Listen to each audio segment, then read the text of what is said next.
And welcome back, folks, to another edition of the Michigan Football Breakdown, focused on the offense with Al Borges a little later. And that's on me. Had some things to tend to today that kind of pushed things down. So that's on me. Go vote, folks. Go vote, folks. Make sure you go vote.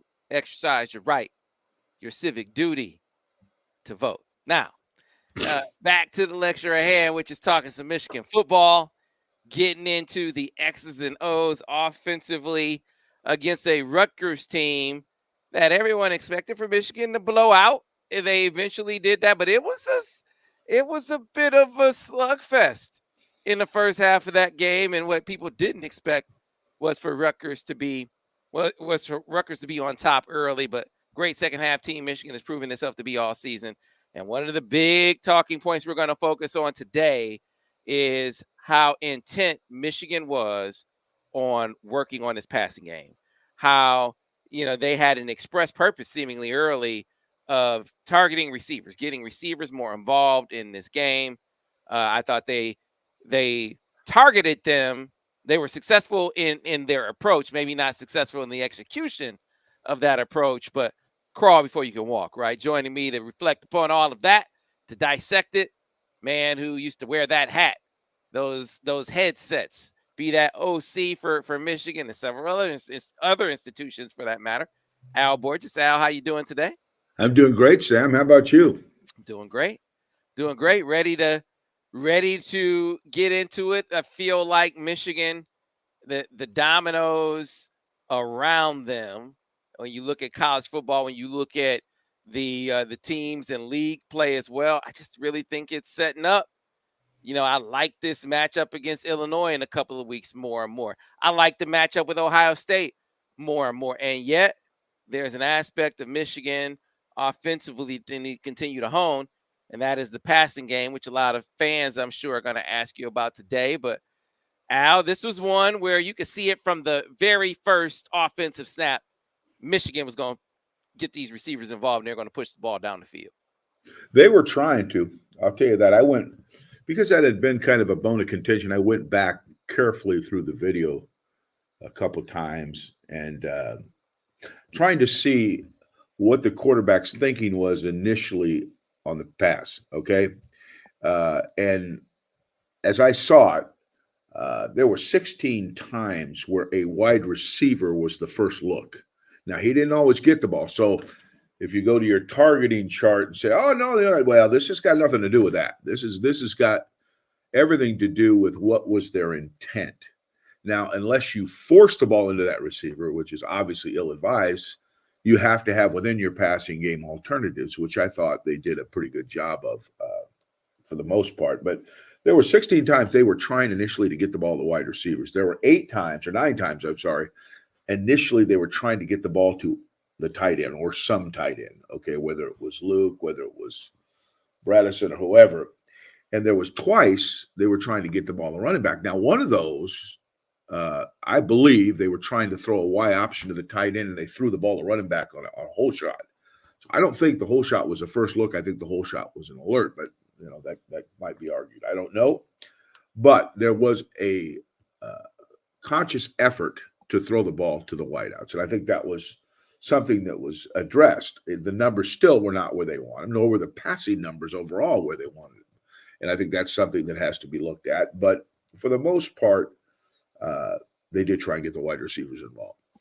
I mean, how important is that, Al? I mean, you get opposite ends of the spectrum from members of the fan base, right? And I think it's somewhere in between. You have the fan that says, "Hey, this was an 8-0 team heading into this game.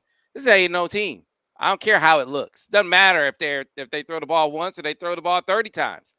If you beat your opponent, that's all that matters. Be quiet. All the rest is just noise, selfish stuff, stat stuff." I heard one fan say. The other end of the spectrum is, "Oh my God, this team, their passing game sucks. They got to be able to throw the football. They're inept. This offense is terrible. Why haven't they learned to put? Why won't they throw the football down the football field? They must not be able to." I think it's way in between, very much in between those spectrums, Al. Is it important in Well, it's important recess to that use your you weapons. include everyone? And is it important that, that you rep those things in games, provided you're working, as long as you're working on them in practice? Yeah, no, it's important if you feel you have weapons, you got to shoot the guns. But if you're winning doing what you're doing, that one thing that's important is winning a game. And if numbers to wide receivers are the sacrificial lamb in the process, so be it. As far as I'm concerned, I mean, you could force the ball to receivers 35 times a game and lose. Then you're going to be screaming about other things, right? Mm-hmm. But mostly you're going to be screaming about losing. So, yeah, I think if you got weapons that you think are good players, then I think you got to find a way to use them. I've always believed that, and I think any coordinator worth his salt believes that. Now, I heard I was watching an NFL game the other day with the Titans and the Chiefs. The Titans, I believe, are 7-1, something like that. I can't, and I fell asleep. I don't even know who won the game. But Chiefs I won was that interested in the game because Malik Willis was playing quarterback for the Titans. Now, we had him at Auburn. But during the game, they mentioned that the Titans had the least amount of targets by far in the league to wide receivers. They threw the ball least to wide receivers in the entire NFL. Now, game. whether that'll win them the Super Bowl, I don't know. But they're like 7-1. I don't know. Again, I don't have that game. Might be 7-2 now. But that's interesting because Derrick Henry is their horse. He's going to get the football, and Hassan Haskins backs him up, I believe. Mm-hmm. Who's a similar type of running back, and they are going to feature their running game. And I don't think they lose a lot of sleep over not getting the ball to wide receivers. In Michigan's case, I think they have to be a little more. I think the wide receivers have to get the ball more. I do, but they're trying to. And at the risk of forcing the ball, I think they have to continue to develop that because 151 yards passing is not good enough to beat good teams because some teams, one team is going to eventually make the run game harder a tough road to hold. So, all that said, yes, I think they need to get the ball to wide receivers, but as long as they're winning, doing what they're doing, only so much you can argue. Yeah. So first of all, the Chiefs won that game. I was watching that game. Um, Oh, the you stayed away? Yeah, the Titans are 5-3. They are tops in a very, very bad division. AFC South is terrible. And so it's good enough to be number one in that division, right? But is it good enough to win the Super Bowl? To your point, Well, that's kind of that's the question. See, yeah, and that's the question. that's what we're talking about. At least that's what I'm Right. talking about with Michigan. 'Cause at Yeah. the end of the day, when you talk about they need to throw the ball better, you're nitpicking success. Why are Right. you nitpicking success? Because the measure at this point for this team is to go beyond what they were last year. This formula, frankly, and we'll talk about Ohio State here Mhm. shortly. This formula may be what they have now, what they're doing right now, may be good enough to go down in Maybe Columbus the and win, answer, right? and Well, win as games, is right? with the Titans, Sam, would they be? Would you say they're 5-3? I thought they Yeah. said they were 7-1, but I didn't. Again, I was half asleep when I watched it. But would they be 5-3 if they didn't use that formula? That's the Mhm. $64,000 question. Maybe they would. Maybe they wouldn't if they wanted to feature the receivers more. I don't know. I'm not sure about that because I don't really know their personnel. Other than I know they got a horse at running back, and I Right. know Malik Willis because he played with us. But that's what you got to decide. What is the potion that's going to get you the most production? Mhm. And at this point, it's hard to argue what Michigan's done. Well, and it's hard to argue though that a lot of the things that we're talking about that we've talked about the last couple of weeks, hard to argue that they weren't thinking the same thing. I mean, you just mentioned how much they were targeting receivers in this game, and while it wasn't, they weren't as efficient as they would like to be, right? I Mhm. just happen to believe that they got to rep that. They got to rep what they want to be in games because No doubt. they You have talk to do about they some get of it it. done Yeah. in practice, right? Mhm. But we saw some more deep shots, them not connect on them.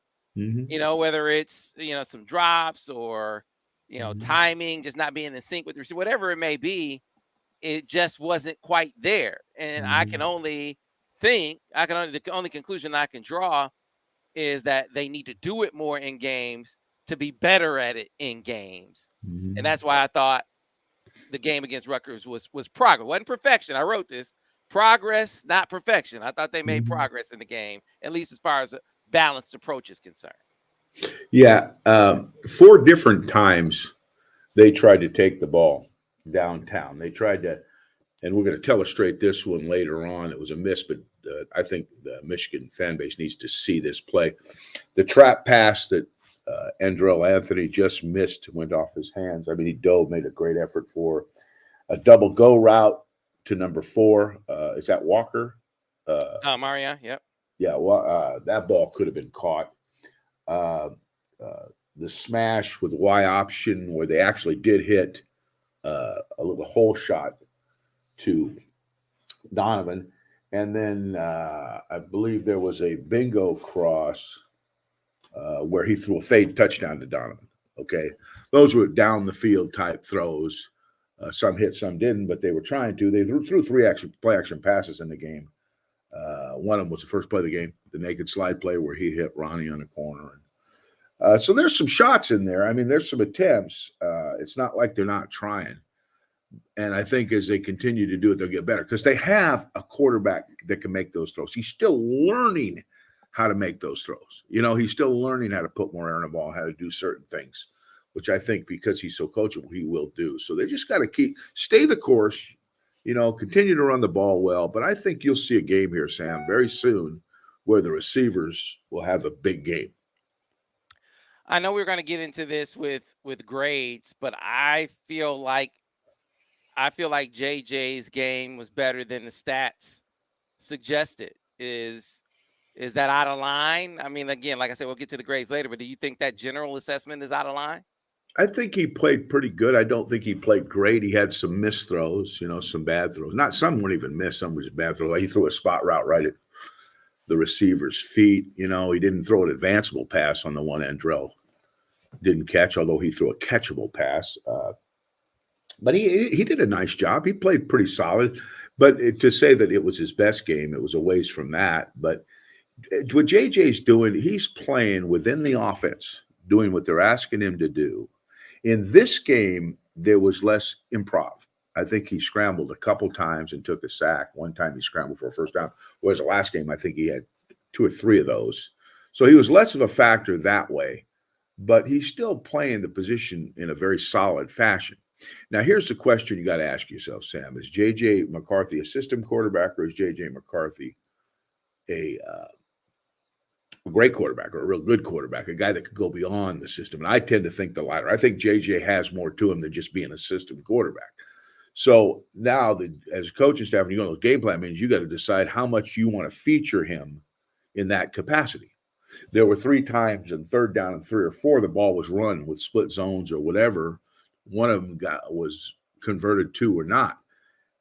I tend to think, and again, I'm not saying you shouldn't do that sometimes because they have successfully done that, but 2 of those, he could throw the ball, and 1 of those, he'd take off and run for the first down if it wasn't open. That's the way I think based on what he's shown he can do. So now you got to decide as a play caller, are you going to give him those opportunities or not? Because if you're not, he's really more of a system quarterback. And maybe they don't want to put him in those positions just yet. Maybe they're not ready to let it rip with a whole package with him. But that's kind of the way he's playing right now. Yeah, man. I recall. So that I think it was the 3rd and 4, the TD run by Blake that was called back. Mm-hmm. I think that was a 3rd and 4. Then they ran it on like 3rd and 3 or 4 the next 2 times. Yes. One time it was a 1-yard run. The next time it was minus 1 yard. They had, I believe, one more time. And they got it. It was like a 3rd and 3 or 4. It was in 2 minutes, though. It was, you remember the pass that Ronnie goes up to catch? Yeah. And he can't get a foot in bounds. But that, I didn't even count that. That was 2 minutes. I remember tweeting at halftime, they got to be more creative 3rd down play calling. And in the second half, that was one of the plays that they hit. I think it was the Donovan play. Sam, it's not necessarily creative. It's putting the ball in the quarterback's hands. They don't have to have any fancy schemes or anything. Throwing the ball on 3rd and 3 to 4 is not. Most people do throw the ball on 3 to 4. Even good running teams throw the ball on 3rd and 3 to 4. So it's just a matter of running. They got all the stuff. They got the shallows. They got the option routes. They got everything they need. Plus, they got a guy that can improv a first down if it's not there. So, it's a weapon that you can shoot if you choose to shoot it. If you still think that he's not ready for that and that you'd rather have Blake Corum do it? Well, that's a decision you make in your game planning meetings. And if it works out, everybody thinks you're great. If it doesn't, everybody's screaming to have JJ do it. So that's what I saw during the game.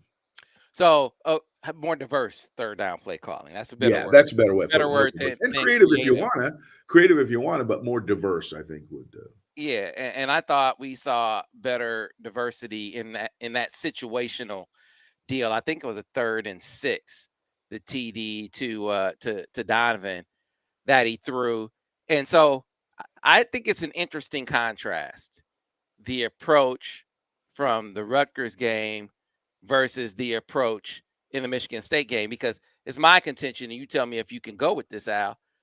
Even though Rutgers was more stout, all right, because we saw this last year between their movement up front, their physicality up front. They were this year and last year saying you aren't just going to line up and just ram it down our throats. Now, Michigan was more successful at pushing them around as they got deeper in the game this year than last year. Last year, I think they only rushed for 112 yards on Rutgers for the game. So Michigan clearly much better this year, but it took them 4 downs, 2 touchdown series in a row, right? Sometimes it takes 4 downs. Yeah, see, people now I've heard these critics. Well, how come it's taking them so long to score? Hey, screw that. Sometimes it takes 4 downs. Okay, sometimes. But my point is, Rutgers, that's why they give you 4 damn downs, Sam. Right? Because you get all 4 of them. You're right. You make a decision whether you want to kick it or run it. Yeah, they weren't pushovers. Is my point. No, they were not, and that's why they needed 4. Had Michigan came with the same sort of mindset or thought process that they did in Michigan State, I think that still could have won. They could have not focused on targeting the receivers, not focused on taking some deep shots, and eventually Rutgers would have toppled over. So they didn't have to push it down the field. They didn't have to focus on receivers. No. They chose to, because, Al, look at Michigan State, and I need your analysis on this, because a lot of people were saying, my man Zeke, I don't know if Zeke is in here. Zeke was saying, Sam, you talking about them throwing the football, needing to throw the football more. They couldn't throw the football against Michigan State because they were at too high the majority of the games. I said, Al, can you chart that, please? And what did you find when you charted that? Okay, let me explain this, because this has been completely convoluted. Okay, split safeties and too high are 2 different things. Okay, split safeties is a general term to tell you the safeties are separated. There's nobody in the middle. Okay. The two common coverages split safeties is quarters coverage and cover 2. Also in that family is what I call cover 6, which we're going to talk about in the telestration. Vance talked about it last week, by the way. Vance talked about it. I was telling the people, Vance talked about it last week. You can go back and watch last week's defensive film study if you want a detailed dissertation on quarter, half, or cover quarter, half. What I call 6, because it's 2 on one side and 4 on the other. Those are all forms of split safety defenses. A too high or a cover 2 type situation is committing the safeties to deep coverage and not relying on them for fast run support, obviously, right? They're playing wide on the hash mark. Sometimes it's as deep as 15, 18, 20 yards deep. And you're relying on the front and the corners to force the run for the most part. Now, there's several variations in that will, trap corners that can add into the box, and blitzing corners that can add into the box, squats where the safeties can go. But the base cover 2, you must 2 gap up front, or somebody's got to play 2 gaps because 1 gap's not taken care of because there's 1 less defender in the box. Okay. Cover 4 is first a run defense, although it is a split safety defense. How quickly you want to play run defense depends on how quickly you want to trigger the safeties, how well you want to play, how fast. And the faster you trigger the safeties on run plays, the more onus you put on the corners to cover. Okay. So to say just because the safeties are split or the box is light that's going to be easy to run, quarters coaches will tell you that that's not true. They will have those safeties fly down and back up those linebackers in an expedient fashion at the risk of singling up the corners. Now, other people that play cover 4 are slower to trigger. that will make the play within maybe 6 yards of the line of scrimmage. Now the box being soft is a little bit more of a factor. Okay. The elements of cover four are simple, really, at the end of the day. The inside safeties are keen, the inside receivers, and taking their keys. And if those receivers do not threaten them deep, they will either double team a wide receiver, or if they show blocked, they'll come flying up on a run. So you can get, in a split safety look, in essence, a 9-man box if they choose to play cover four that aggressively. I know I work with a guy at Cal, Lyle Setensich, and that's how they played cover four. They counted on those corners to single up those wide receivers, assuming there would never be help from the safeties. And if they got it, they got it, right? That was Michigan State for years, right? That same type of deal. They were run defense heavy because their safeties triggered run. Again, this is where, again, it goes back to our argument or our discussion earlier, is how important it is at one point to get those wide receivers involved. Because if you're getting that fast of support from the inside safeties, your receivers have to be able to win single coverage matchups with the corners. So that's in this game, and I chart every week how many times they spin a safety down or load the box, as opposed to how many times they split their safeties. Okay, not to be deceived, because if you don't see this on you don't see this a lot of time on television copies, but you will see it on a all 22, which I watch every week. They will start in a split safety look. You'll swear to God there, and on the snap of the ball, one safety will spin down inside the umpire on this right away, and seldom will they load the box and put the guy down there before the snap of the ball, because it gives up too many coverage tips. Okay, people will know how to exploit what they're doing if they're that obvious.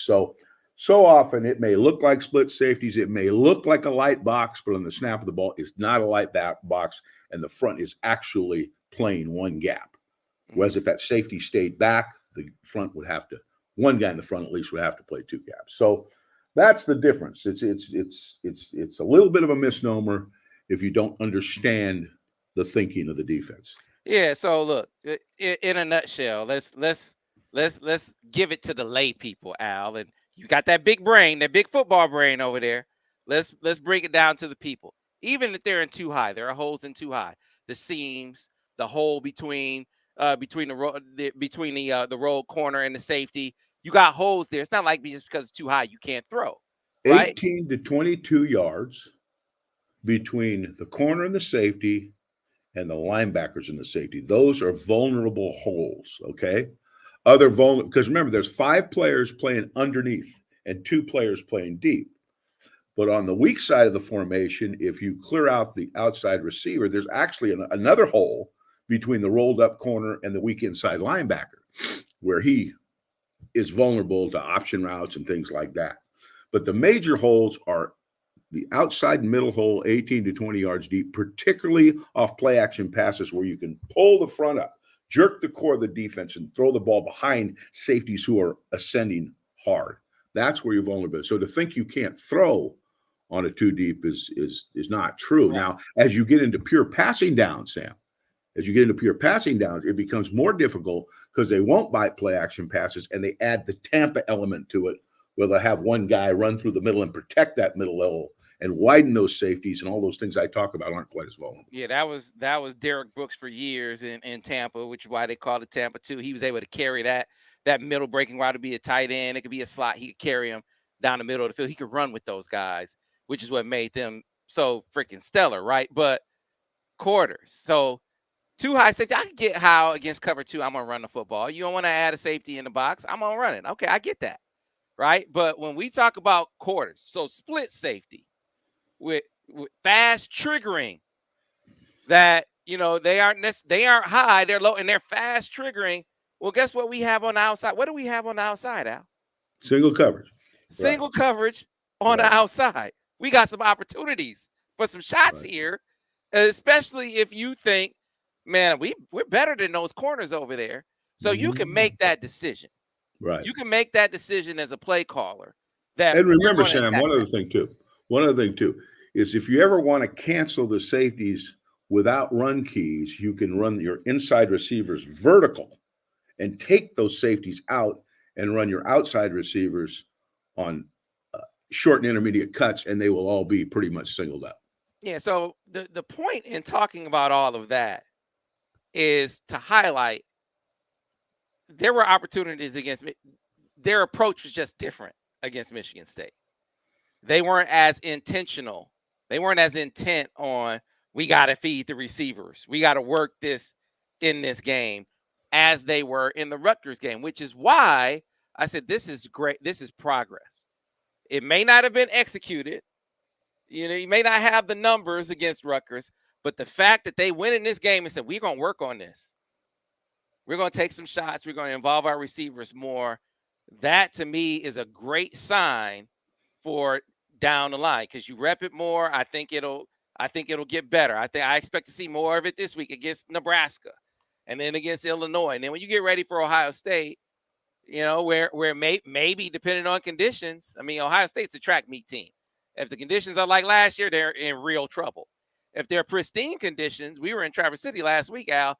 If it's 60 degrees down in Columbus in a couple weeks, well, hey, that's Ohio State weather, man. And it might be a different ball game for them offensively. So I say that to say to be prepared to have to put it up, whether it's against Ohio State with great conditions or in the playoffs where you know you're going to be playing in much better conditions. You're priming the pump, so to speak, to be ready for that. Yeah, I promise you, Michigan's practicing the hell out of their passing game. I promise you, there's no doubt in my mind. They just don't want to turn into a passing team. They're not. That's just not their culture. But they do need to be more efficient, and there's no one more aware of it than they are. And I think as you see the year progress, as these teams make it a little harder to run, you're going to see JJ McCarthy featured more and more because he is certainly capable. All right, Al, let's get into your bitter and sweet from that game. Well, starting point on my bitter was need to improve the passing game. Speak of the devil, right? 151 yards isn't going to cut it against a team that's going to be tougher on run defense, okay? It'll cut it against a team you can rush the ball for what they run for, Sam. You asked me to pull up the stats, Al. I didn't have my box never score ready. I got you. It doesn't matter. I thought I had all this stuff organized, but I guess I don't. You. But in other words, if they don't rush the ball for 200 and something odd yards, they're going to have to pass the ball for more than 151. 13 for 27 is not good numbers, although there were a few dropped in defense of JJ, so we got to keep that in mind. I think it was a bit of a slot fest in the first half with the punt getting blocked. And, they beat the odds, so I think 282 yards, Al. 282 yards. I mean, they beat the odds, though, because I think 80% of the time when you get a punt block, you lose a game. Mm-hmm. So I don't know if that's still true, but it was a few years back. The O-line had some new guys in there who look like are going to be good players. Percy is an athletic kid. I think that's his name. I'm saying that right. He looked an athletic kid, but he had some growing pains. I think he busted in a protection one time. He wasn't quite as squared up on the wedge plays down inside the 5-yard line, but he's going to be a good player. I like him. He's going to be okay. But I had him with 34 minuses, which is probably too many. But missed opportunities early. They had a long run call back for a ridiculous penalty. Should not have happened. And I don't know who. I don't know who they wanted on the ball in that formation. But Corum's long run was called back. They missed the deep ball to Andrell, which we'll detail in the illustrations. Again, I think Walker could have caught that deep ball. So there were a few chances there that could have made a difference and not made the first half so dicey. Reverses were ill-timed. They ran into a couple of bad looks on reverses. They ran 2 reverses. One time they were blowing the nickel off the edge, and the other one they were bringing people inside and returning the front outside on the reverse. And so both of them just weren't timed very well. JJ was not the factor running the football that he's been, and that's something I think you got to think about too. But the counter did make a comeback. I'll talk about that in the suites. I think it was a great second half where they were extremely opportunistic. Every time they had a chance to with a turnover, they took advantage of it. As I said earlier, they made a legitimate effort to get the ball to wide receivers, and the wide receivers, caught some balls, not as many as they wanted, but they were making it legitimate. Now, you got two running backs that rushed for 109 yards. That's pretty good. Okay, that's pretty good. Two guys go for 109 yards, and Edwards continues to make a difference in the passing game with All some right. big play. Yeah. Yeah. Yeah. You have been talking about that for weeks. Man, they And got now to you're be really shot seeing at. it. He's healthy, and you're seeing it. Red zone production was better, right? Red zone production much better, Hey, they even though it targeted did a take them. receiver. They targeted receivers in the red Yeah, they zone. targeted receivers. Sometimes it took them 4 downs, Sam. Sometimes it's going to take 4 downs. Okay, sometimes it is. And they were 3 for 3 on 4th down. That's huge. That is huge. Keep those drives going. Have enough guts to go for it, and then reap the benefits of your fortitude. So those were the things I saw that jumped out at me. They ran 10 dual plays, 6 split zones, 3 inserts. The counter made a comeback.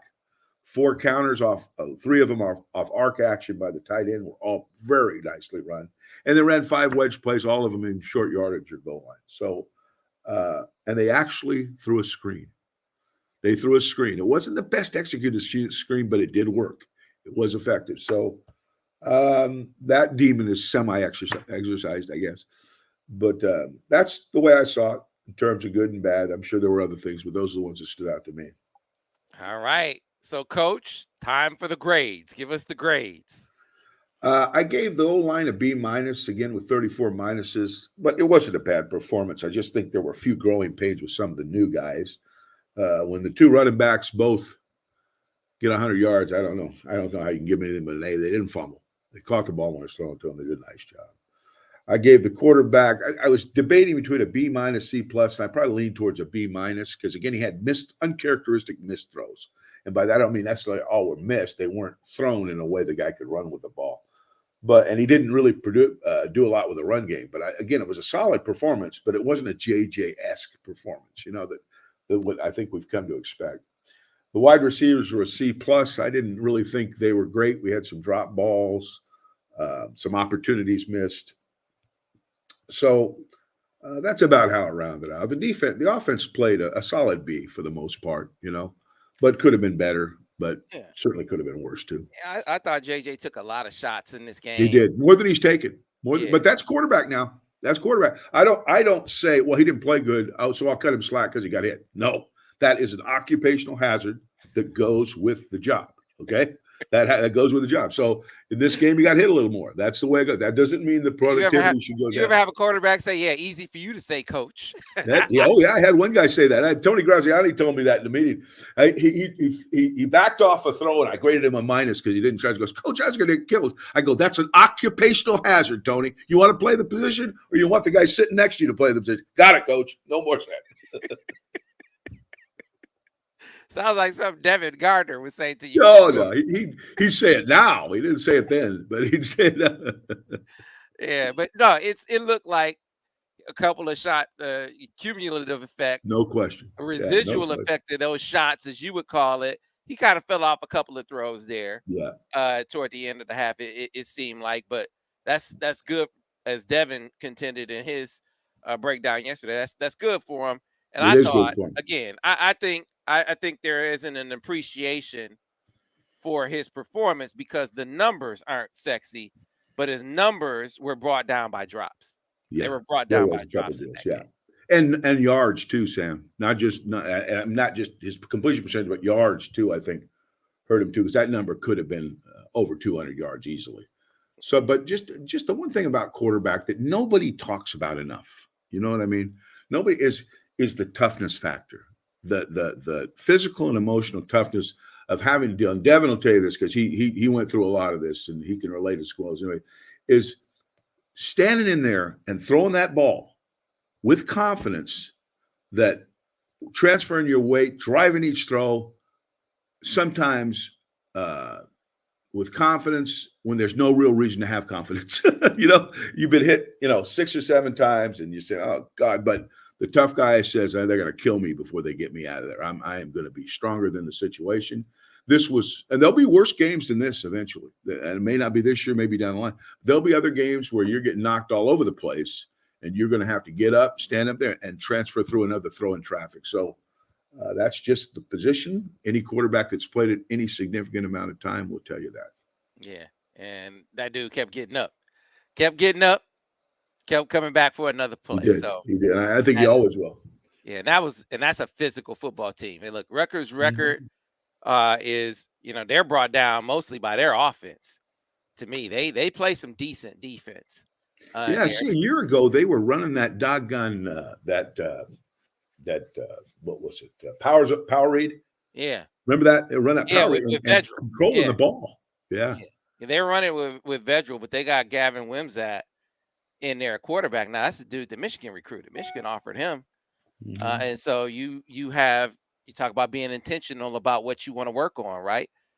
Greg Yeah. Schiano, maybe you have a better chance to win in the moment with Vedra. I don't want to spend too much time on Scarlet Knights, but what's better for you for the long run is playing this young fella who has way more talent, more dual Mhm. threat talent, and so you take your lumps now, and see where it gets you down the line because Rutgers isn't going anywhere this year. But Yeah. let's. Did you get through all the grades there, Al? I did. All Yeah, right, I let's did. let's get to the questions. If you have questions for Al Borges, get them in now. We got a good little chunk of time that we can spend, and I'll go back to the beginning and start grabbing some of those right now. It says Al, this is from Jason Witt. Al, what did you do in practices to help receivers cure dropsies from the last game they played? Oh, there's a million drills. I mean, you could, uh, whether it's having him turn his back and then throwing the ball and turning quickly so he's got to track it quickly, drop the ball in drills where you're running, slow fades. There's so many things. It's scary. Something else we did, I think it was at Oregon. I don't think we did this at Michigan, but Chris Peterson, who's the former coach of Washington, was my receiver coach at Oregon. He used to take close-up shots of the receivers' eyes. I mean, really close-up shots where he could see if the noose was tight and the eyes were tracking the ball. There are all kinds of little things that you can work on. But the biggest thing is just keep repping and don't let a few drops freak you out because that really hasn't been an issue this year. I mean, I could count on one, maybe two hands at the most, the amount of balls that have been dropped. So we don't want to spaz out because there are a couple balls dropped. Yeah, no doubt. All right, let's keep it going. By the way, he wanted to Okay, give you a shout out there. Al called you the king. Got these people calling you the key. So Sam, how do you know if every answer is correct if you don't have a key? How do you know that? Can you explain that to me? You can't, can you? David said, "Hey guys, I love the show. Do you think Michigan has the offensive capability to overwhelm Ohio State as they did last year offensively?"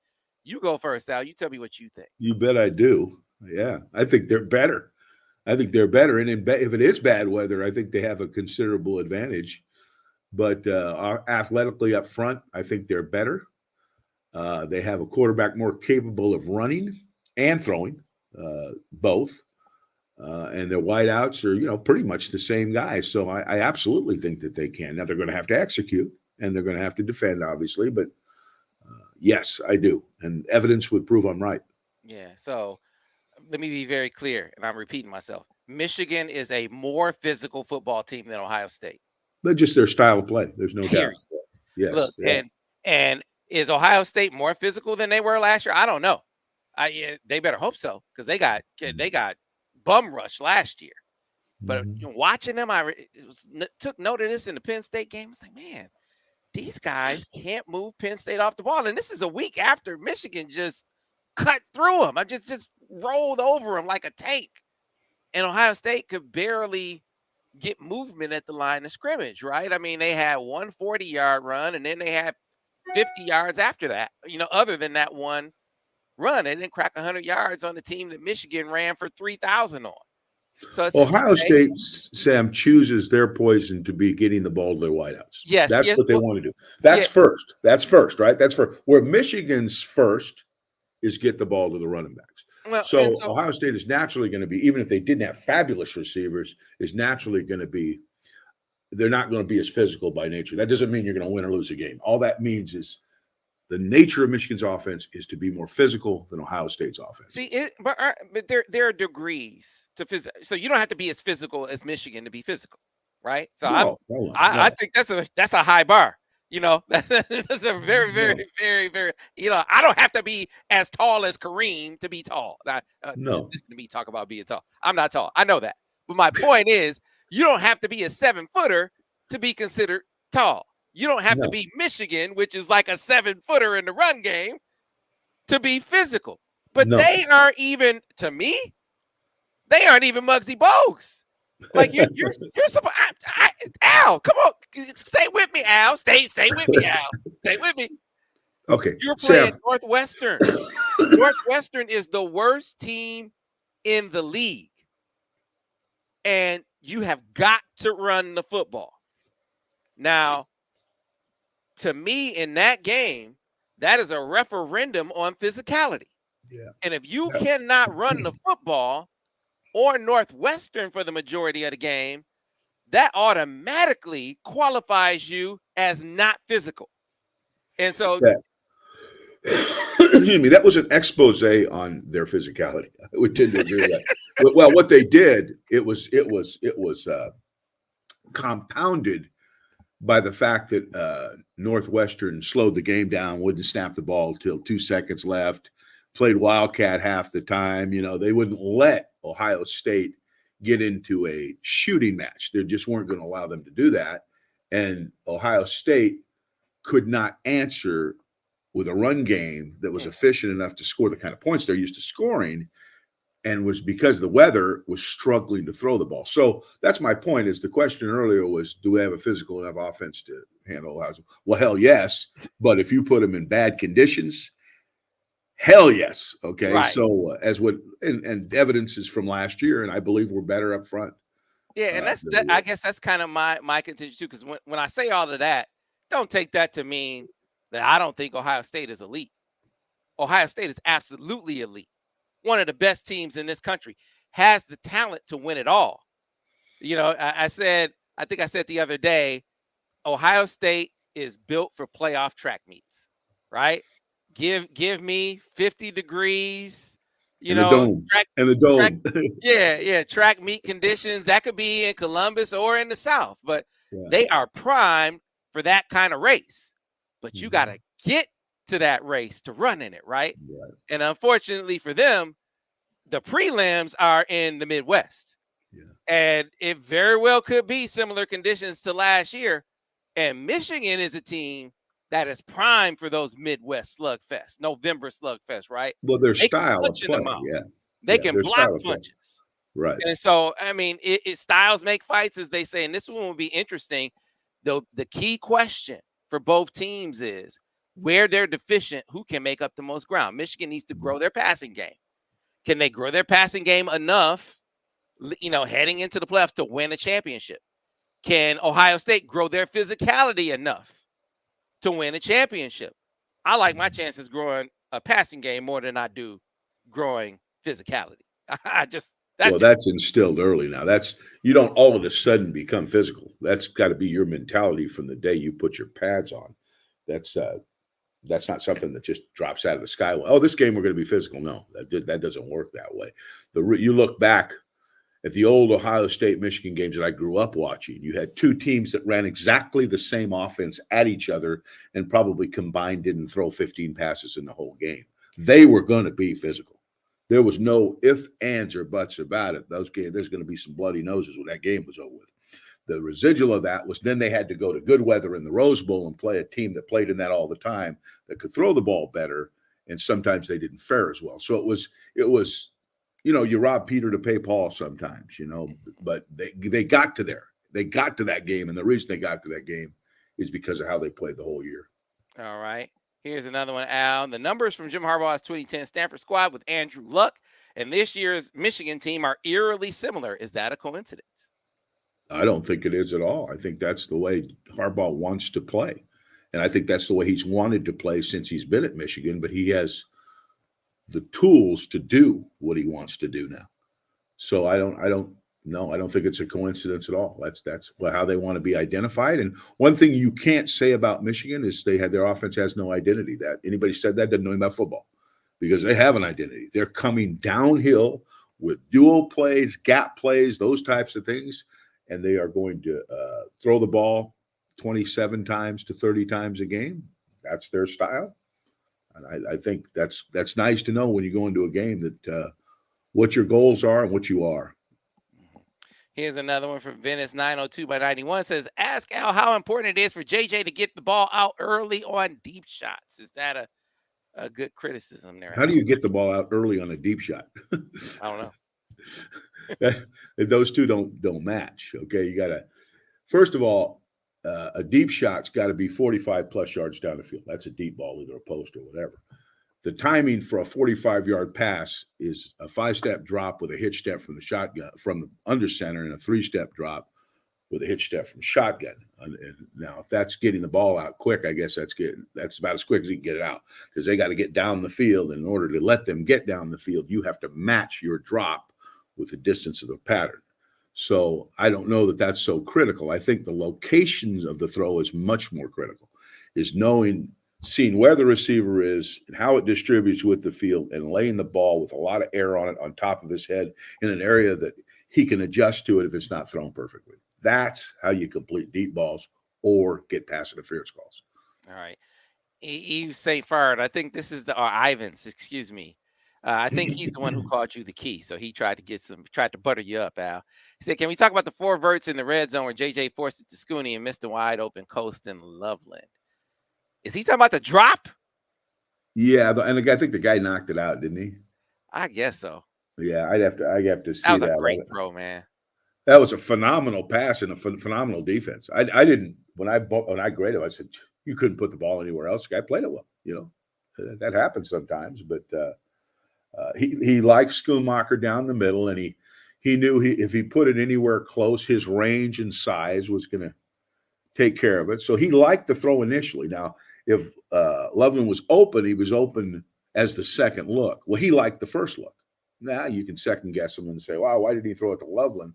Well, he likes Scooney, and he put it right in his hands. Okay, it was a good play by the defense. So that was a great throw.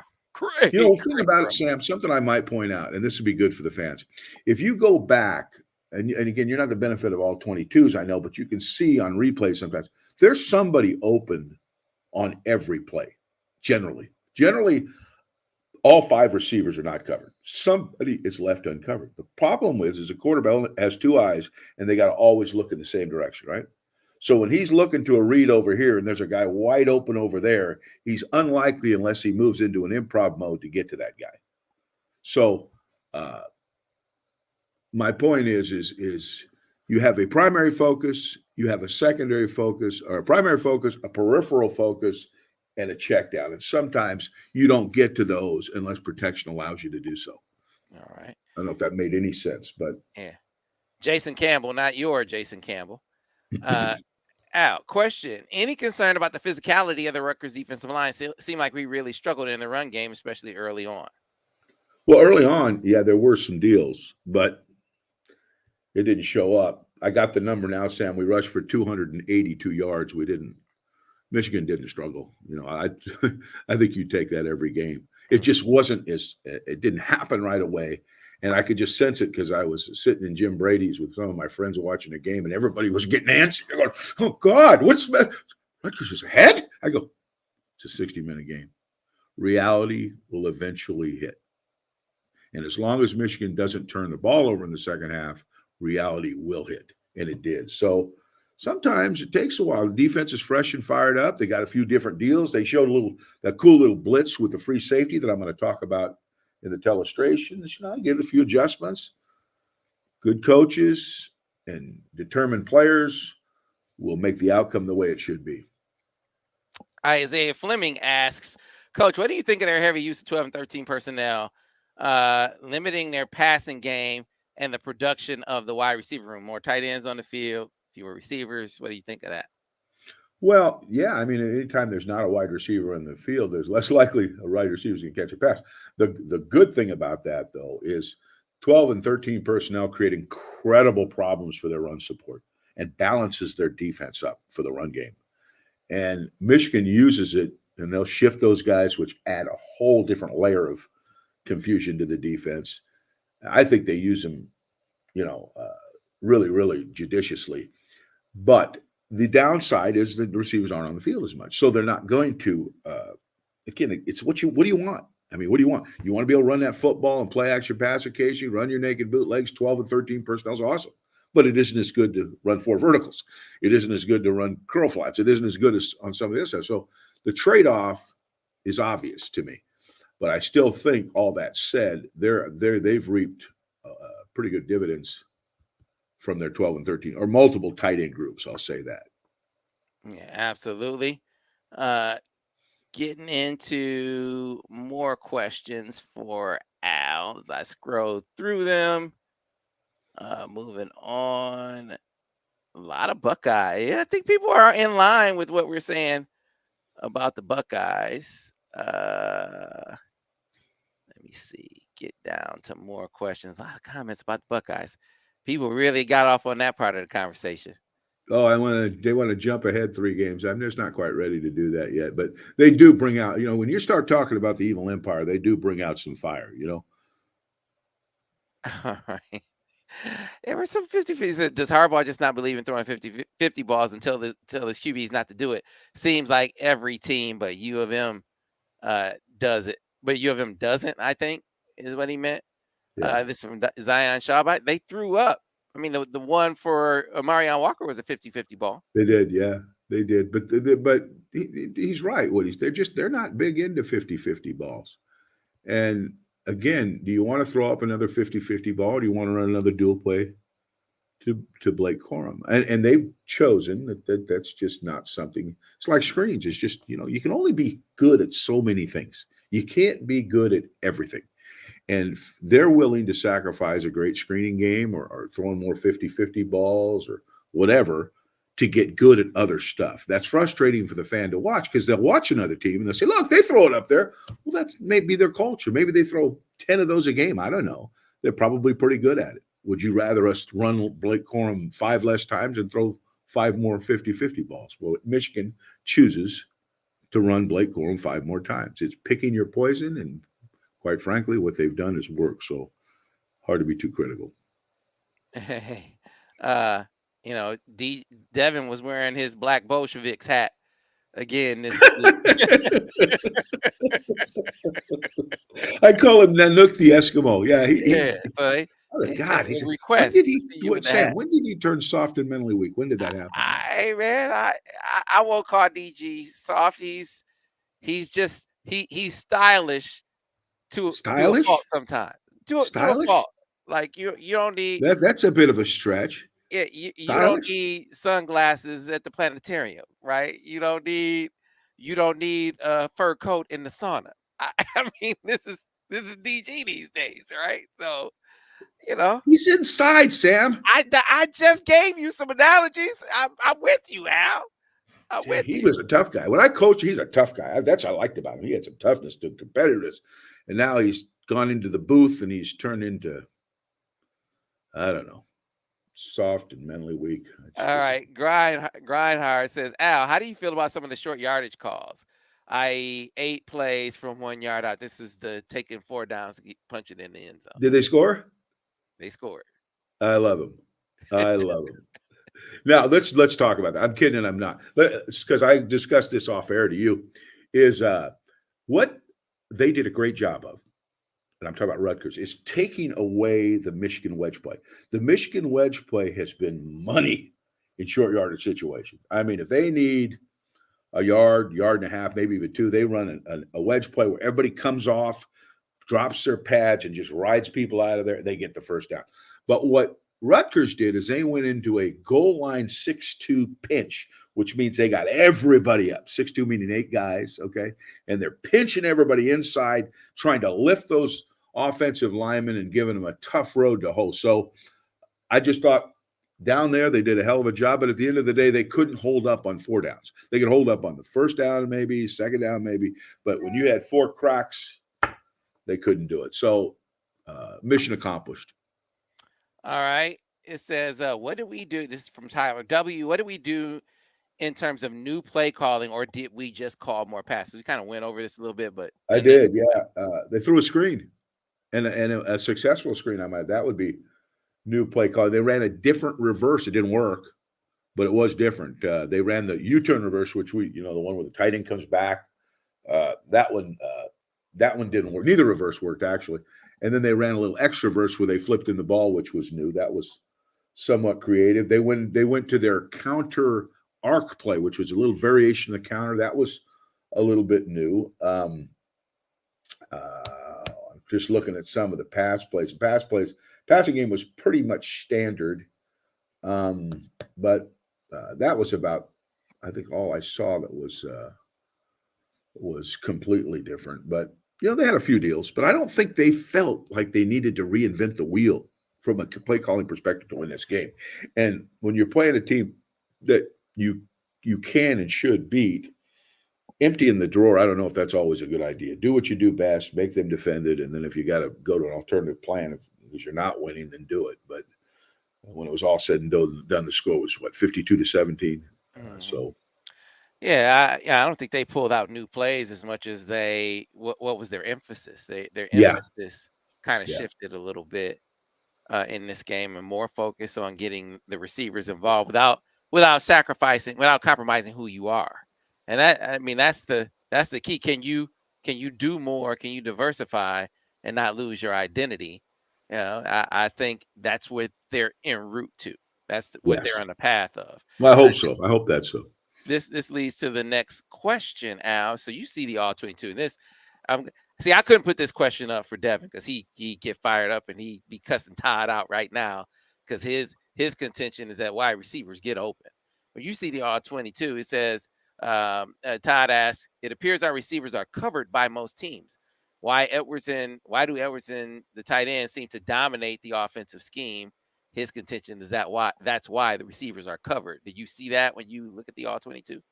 No, no. They're occasionally covered. I mean, occasionally they've got pretty good coverage on them, and I could point out every one of them. But if you called, I don't know how many, again, they average about 27, 28 passes a game. I'm not sure how many they threw in this one. I think it was, 25? I don't know. But of those, I could go over it, but I would venture that they were covered maybe 4 or 5 times. Because that's usually, when you're playing pass defense, you're not always counting on covering guys all the time. Sometimes you're counting on forcing checkdowns, making throws tight. You know what I mean? But actually, with the guys on the guy in coverage, breaking a pass up, that happens very seldom. And the guys that can do that, you usually throw the ball away from anyway. Hmm. So I can't say that they're covered. They're not covered very often, but you got to protect. You got to get it to them. You got to catch the ball. There's a lot of components that go into the passing game that go beyond the defense's ability to cover the receivers. Yeah, all right. Uh, keep it on. Al, do you think Michigan should lean into its identity as a power run team going forward, or should we use our success to keep building towards the SEC standard? Now, I don't know what the SEC standard is, but I kind of do. But um, I wouldn't change too much of what you do. I would try and improve a passing game. Period. Improving a passing game means going back to completing, between 65 and 70% of your passes, and taking some shots to get some big chunks of yardage. But in terms of making any wholesale changes, that would be absurd when you've won Yeah. as many games the way you're winning them. And this is another important point between the hits JJ took and I mean, this was a factor in the game. You had your young left tackle getting his first start, a young left guard who has played some in this game, but I mean the left side of your line was Which is basically your most crucial side, right? right Which is is was particularly the basically passing game. green Yeah. guy. That's a factor in this game. Yeah, it was a factor. But with the good news is I like those guys. I Right. think both of them look like they're going to be pretty good players. But offensive line's about chemistry, Sam. If you haven't worked with the dude next year, and then you got two guys in there that haven't played who may work together with the second team, but the second team is usually blocking the scout team. Okay. So when we see in the game, those two guys are in there facing guys that are breathing fire. There are growing pains that are going to go with that, assignment wise and technique wise, and both showed up a couple times in this game. But I like the movement of the left tackle. I like the toughness of the left guard. Those kids are going to be good players. Jim went on and on about JJ's moxie, right? And so that gets into this question. Light line says the most impressive part of JJ's performance was how even keeled he appeared at all points. Even when he got blasted, Al, he got right back up. Yeah, he doesn't look like he spazzes out, does he? He just doesn't. He seemed in control of his emotions the whole game. Sam seemed fairly unaffected by the hits. Really, I mean, I didn't see him backing down on throws. I didn't see him jumping out of the way. I mean, and believe me, I'm the kind of guy that notices that. Okay, but he showed some mental and emotional toughness, and that's the type of thing you need to be a great quarterback because there are going to be games, like I say, where you're going to get dirty. He's been fortunate because they run the ball so well. He doesn't see a lot of those games, but as you get into the higher, the Georges and the four teams you play, the four teams that play in the playoffs, one of those teams is going to hit our quarterback. He's going to hit him, and they're going to hit him more than once. So it's, as Devin says, it's great preparation for that. Yeah, and here's a factor we haven't talked about in a while. I mean, you're 9 games into the season now. But Steve McCarthy said it was JJ not being able to participate in spring drills and early season blowouts, with JJ only playing 30 minutes having an impact on his passing game this year. What do you think of that, Al? I think anytime you haven't played, that's one less rep you take. I don't think, but I think at this point he's kind of got his sea legs underneath him. He's played enough, thrown enough, done enough to where he can be productive. Now, understand this: every snap, and in particular pass play, is an adventure for the quarterback because you may have seen cover two before, but maybe these guys play it a little different. And there's a different reaction. The same thing with cover four, cover one. There's always something to be learned, and experience there's no substitute for it. So is he learning more and more as he plays? Absolutely. But I think he has a grasp of what they want to do, and he's still not throwing the ball to the other team. Okay. So did that make a difference? I would have loved to see him get those reps, but how much difference it makes at this point with as many starts as he's had, I don't know. All right. This is a plug. I could not agree with that guy more. Who is that guy? Nicholas Miller. Nicholas, you are a freaking genius. You talk to Sam because I don't know, man.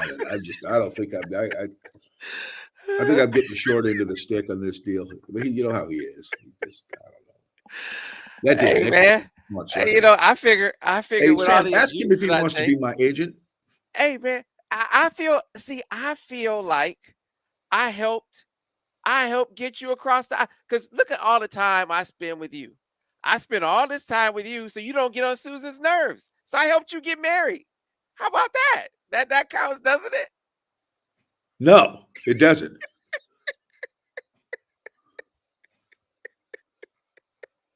Holy Toledo. That's your justification for spending time with me? The pain I'm that I just saying deal with I'm having to. taking I take a lot of abuse. I Yeah, take a and you hey deserve a numbnuts. lot of abuse. Yeah, This there's is a hey, reason you don't you take know a this lot of abuse. coverage, numbnuts?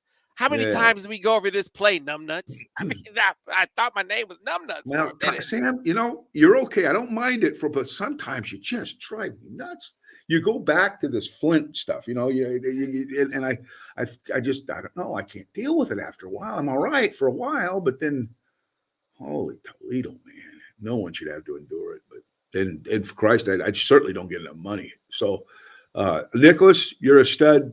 Hey, keep pounding that drum. I'm with you.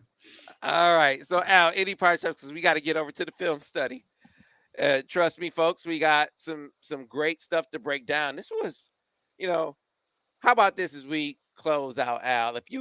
If I say to me, if I say to you, the most impressive thing about Michigan in their run game is outside of how physical they are, right? But their disguise, the way they take 3 or 4 run concepts or run plays and run them from like multiple different looks. Mm-hmm. So no teams always don't know what's coming. I Right. mean, what did you say? The counter arc that they broke Mm-hmm. out in this game. It's a counter, but it looked A real little different, different. didn't it? Yeah. A little different. Yeah. You're right, Sam. And this is what, and the question earlier about 12 and 13 personnel applies to that. That's directly applicable because they use those personnels to change up and window dress their looks. The two things I think that in the run game that Michigan does the best, one of them is what you said, the ability to window dress looks and really still run the same plays. And number two, their ability to get play started. They do not have a lot of tackles for loss. And when if you're not able to stop Blake Corum before he gets going, and he's shown this several times now because we've shown it, he'll kill you. He'll kill you. He'll turn an average block play into a touchdown. Yeah, and this is one of Matt Weiss's biggest contributions to me, because think about the Ravens, and we've seen Lamar Jackson evolve, right? And Lamar Jackson is increasingly over the years has become more potent as a passer, but they were able to run effectively even when he wasn't as good a passing threat, right? And teams against most teams in the NFL, you got to the end, and the best teams, they were able to stop that. But the rest of the NFL, 85-90% of the NFL, they could still run the football on. And that was what you would hear from opposing coaches, is that, man, we know they're going to run the football, we can't stop them, right? And rarely is it the case that in the NFL, where all these teams have great athletes, rarely is it the case that they're just athletically, all the teams, they're just better than all the teams in the league athletically. That's not the case. No. They're disguised, Al. And this is one of the reasons why, before Matt Weiss was hired, I imagine why Jim had the offense clinicking with the Ravens, clinicking with Matt Weiss on the run game, had to do with that.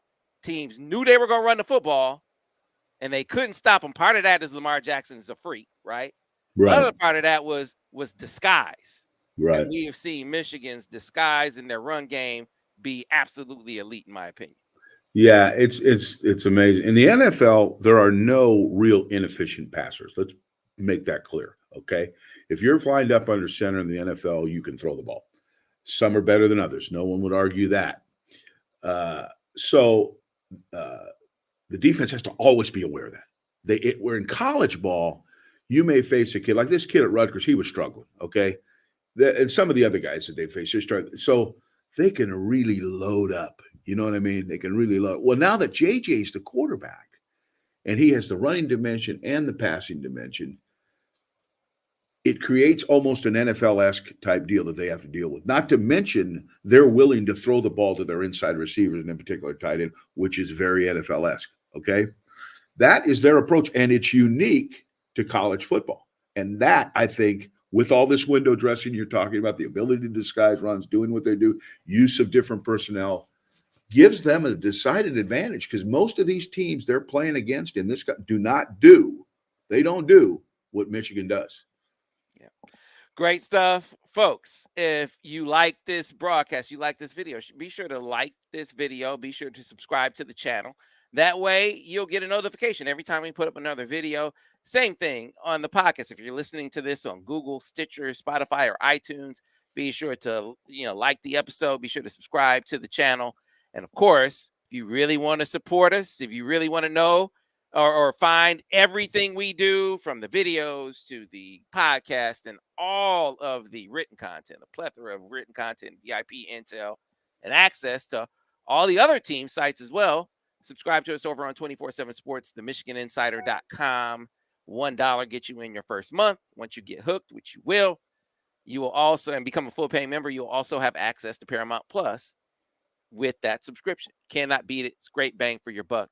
Be sure to make it over to the MichiganInsider.com. Some interesting and exciting recruiting stuff coming up over there as well. Al Borges, aren't you an author now? Oh, yeah, absolutely. But I don't have any books because I sold them all. Oh, yeah. Hell. Deny the Tiger. They can still order them, right? You can still order them. Amazon, Barnes and Noble. It's really popular. Leave a review if you read it, because reviews drive sales. I just learned this, kind of a neophyte that told me get reviews. So I'm asking, if you do read the book, give me a review. You can and be honest. I can live with anything you write. But yeah, I'm an author, Sam. Author, baby. I got lots of dimensions to me. All right, folks, it's called Deny of the Tiger. Be sure to check it out. Until next time, thanks for watching another edition of the Michigan Football Breakdown, focused on the offense with Al Borges. We'll see you next week. Go Blue.